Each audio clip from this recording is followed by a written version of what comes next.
आज की कहानी मुझे जिस व्यक्ति ने बताई है उन्होंने अपना नाम बताने से इनकार किया है। कोकण के एक छोटे से गांव में ये घटना घटी थी। जब मैंने पहली बार ये कहानी सुनी थी तो मुझे ये किसी हॉरर फिल्म के क्लाइमेक्स से कम नहीं लगी। इसलिए आज आप सभी को मैं ये कहानी सुनाना चाहता हूँ। तो शुरू करते हैं कोकण की एक सच्ची भयानक घटना।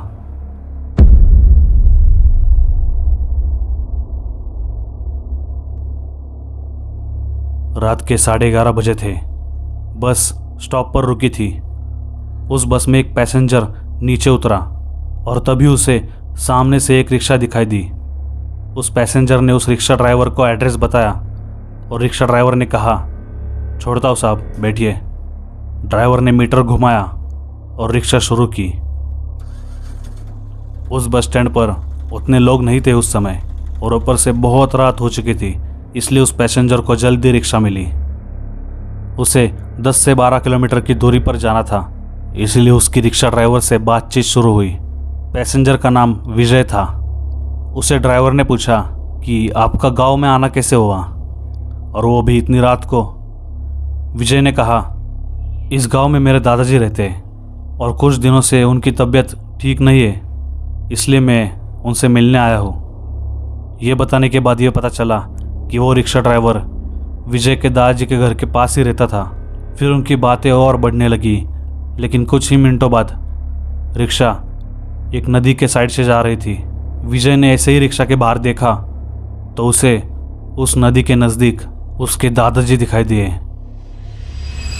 उन्होंने सफ़ेद कपड़े पहने हुए थे और वो विजय को हाथ दिखाकर बुला रहे थे। ये देखकर विजय ने उसी वक्त रिक्शा ड्राइवर से कहा, रुको रुको, वो देखो ना। तभी रिक्शा ड्राइवर ने विजय से कहा, अरे भाई साहब, ऐसे चलती रिक्शा से हाथ बाहर मत निकालो, अभी हम पहुंचेंगे, बस थोड़ी देर और रुको। इस पर विजय ने कहा, हाथ नहीं निकालो तो क्या करूं? मेरे दादाजी एक तो पहले से बीमार है और ऊपर से वो मुझे बुला रहे हैं, देखो ना उस नदी के पास, और आप प्लीज़ रिक्शा रोको। ये सुनते ही रिक्शा ड्राइवर बाहर देखता है, लेकिन उसे कोई नहीं दिखाई देता।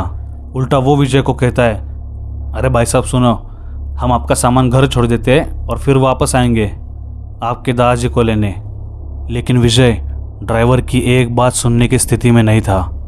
उसने कहा कि आप प्लीज़ रिक्शा रोको, मेरे दादाजी बीमार हैं और वो अकेले वहाँ पर ऐसी हालत में वो मुझे बुला रहे हैं, रोको आप रिक्शा, नहीं तो मैं चलती रिक्शा से कूद जाऊंगा, देखना। लेकिन रिक्शा ड्राइवर भी बहुत ढीठ था। उसने कहा, अरे भाई साहब, अभी नज़दीक आ रहे हैं हम आपके घर, थोड़ा रुको यार। विजय ने इतने कहने के बाद भी रिक्शा ड्राइवर ने उसकी एक नहीं सुनी और अब घड़ी में बज चुके थे 12। चारों तरफ अंधेरा था। रास्ते के दोनों साइड बड़े बड़े पेड़ और उस रोड पर सिर्फ रिक्शा की हेडलाइट और चांद की थोड़ी सी रोशनी थी। माहौल एकदम डरावना हो चुका था।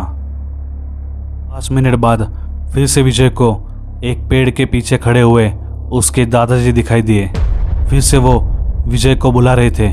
उसने फिर से कहा, रिक्शा रोको ना यार, मेरे दादाजी फिर से बुला रहे हैं मुझे, बस प्लीज़ एक बार रोको प्लीज़। पर फिर से रिक्शा ड्राइवर ने विजय की एक बात नहीं सुनी। उसने रिक्शा नहीं रोकी, वो बस यही कहता रहा कि बस हम अभी पहुंच रहे, रुको ज़रा आप। इस पर विजय ने कहा, ठीक है, आप बस 1 मिनट के लिए रिक्शा रोको, मुझे प्यास लगी है, पानी पीना है। तो इस पर भी रिक्शा ड्राइवर ने ये जवाब दिया, आप चलती रिक्शा में ही बॉटल से पानी पियो, इतनी सी बात के लिए क्यों रिक्शा रोकनी। रिक्शा ड्राइवर को पता था कि अगर मैंने यहाँ पर रिक्शा रोकी तो कुछ न कुछ होगा। विजय ने बोला, चलती रिक्शा से मैं अगर पानी पीऊँगा तो मैं ठीक से नहीं पी पाऊँगा पानी, मेरे शर्ट पे गिरेगा पानी, रोको ना यार रिक्शा, सुनो मेरी बात। लेकिन रिक्शा ड्राइवर को पता था कि अगर मैंने रिक्शा रोकी तो विजय उसके दादाजी को ढूंढने जाएगा।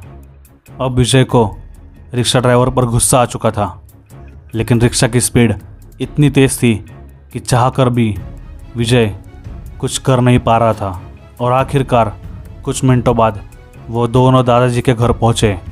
विजय ने जल्दी से अंदर जाके देखा तो दादाजी उनके रूम के अंदर सो रहे थे। तब विजय को ये एहसास हुआ कि उसने जो कुछ उस नदी के पास और उस पेड़ के पीछे देखा था वो उसके दादाजी नहीं बल्कि कुछ और ही डरावना था। फिर विजय ने बाहर जाकर उस रिक्शा ड्राइवर का शुक्रिया किया। धन्यवाद जो आपने रिक्शा नहीं रोकी, नहीं तो उस वक्त पता नहीं क्या होता मेरे साथ। रिक्शा ड्राइवर ने इस पर कहा, मुझे पता था कि यहाँ रात में कैसे क्या कुछ होता है, इसलिए इतनी रात को ऐसे सुनसान रास्ते पर रिक्शा रोकना खतरे से खाली नहीं होता। अब वो नदी के पास और पेड़ के पीछे क्या था इन दोनों को तो पता नहीं चला, लेकिन इसमें विजय की जान बची।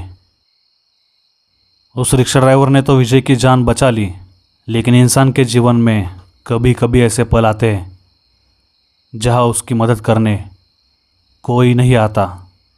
इसलिए अगर आपको सुरक्षित रहना है तो अपना और अपने करीबियों का ख्याल रखें और अपने इस चैनल को सब्सक्राइब करें।